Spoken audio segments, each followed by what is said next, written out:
In the light of the Quran and Hadith. 1. Islamic history Dhul Qarnayn and Yajooj Majooj. The Quran discusses the story of Dhul Qarnayn, who was a pious man from the Himyar tribe. Although there are several opinions about what his real name was, he is commonly known as Dhul Qarnayn. Allah gave him kingship of the entire world and peace reigned throughout his kingdom.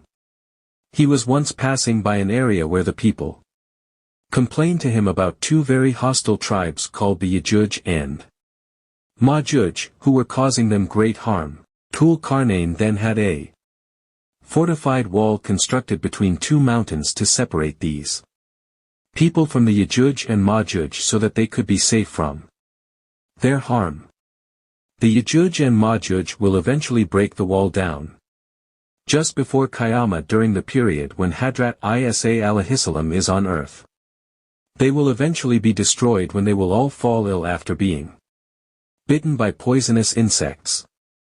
2. Allah's power healing a sword wound. When Hadrat Salamah bin Aqwa Tau suffered a sword wound during the Battle of Khaybar, he approached Rasulullah peace be upon him for help. Rasulullah peace be upon him blew thrice on the wound, causing it to heal instantly. Bukhari.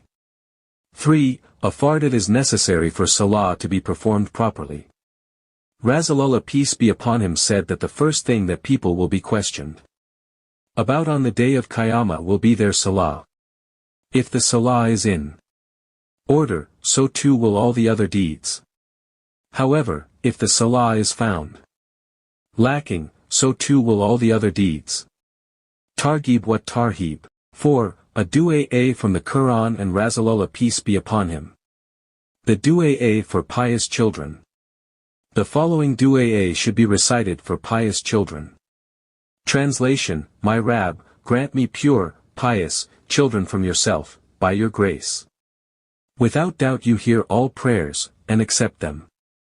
Surah Al-Imran, verse 38. 5. A nafil the virtues of Salatul Duha.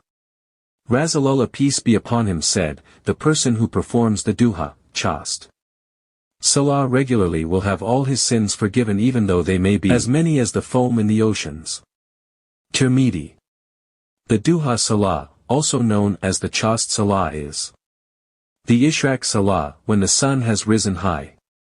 A minimum of 2 rakas and maximum of 12 rakas may be performed.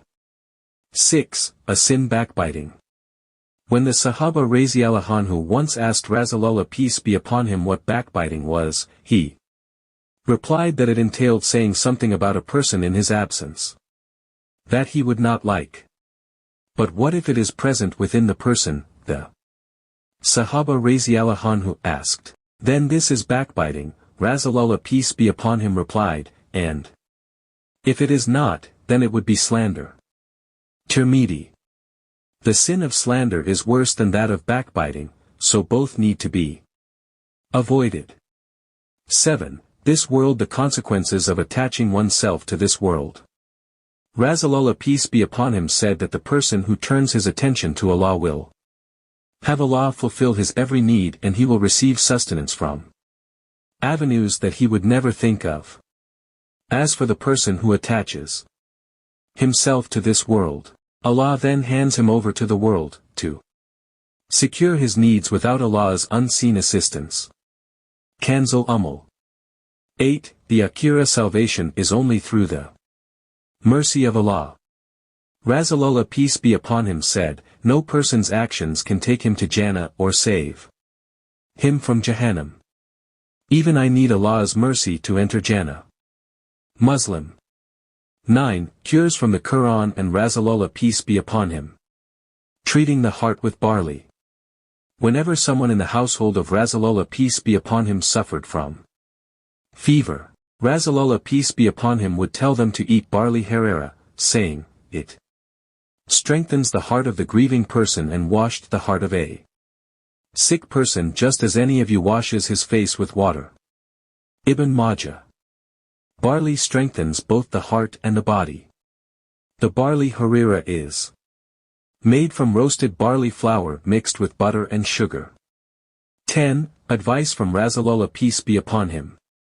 Rasulullah peace be upon him said, there is no iman in the one who is not trustworthy and no deen in the one who does not keep